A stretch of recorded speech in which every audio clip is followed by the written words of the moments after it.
Well, it's called both names. It's referred to as both names, the Boru Harp and the Trinity College Harp. There's a wonderful story, a wonderful myth that kind of surrounds it. It's supposed to be the harp of the O'Brien family. It was supposedly the harp that Brian Boru played the night before the Battle of Clontarf in 1014. Following his death, following his murder by Bruder, one of the Vikings, two of his sons had a family disagreement.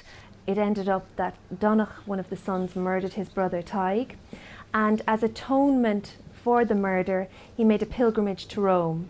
And he brought some of the O'Brien sort of family treasures with him, and amongst those was this particular harp, which was associated with Brian Boru, his father.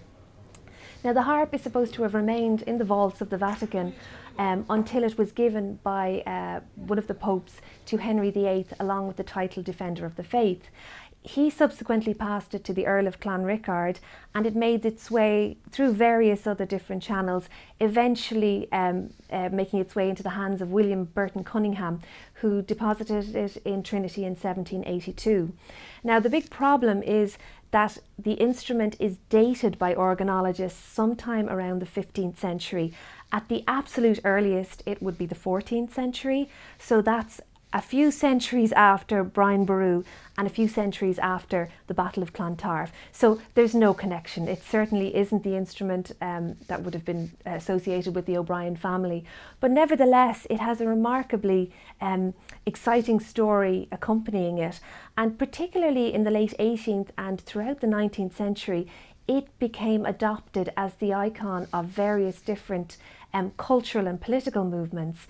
The Repeal Association used a harp that was based on the Brian Boru harp as part of their iconography. The Irish Republican Brotherhood used a gold harp, very similar in design, on their flags. The Home Rule Party the same, even up to 1916.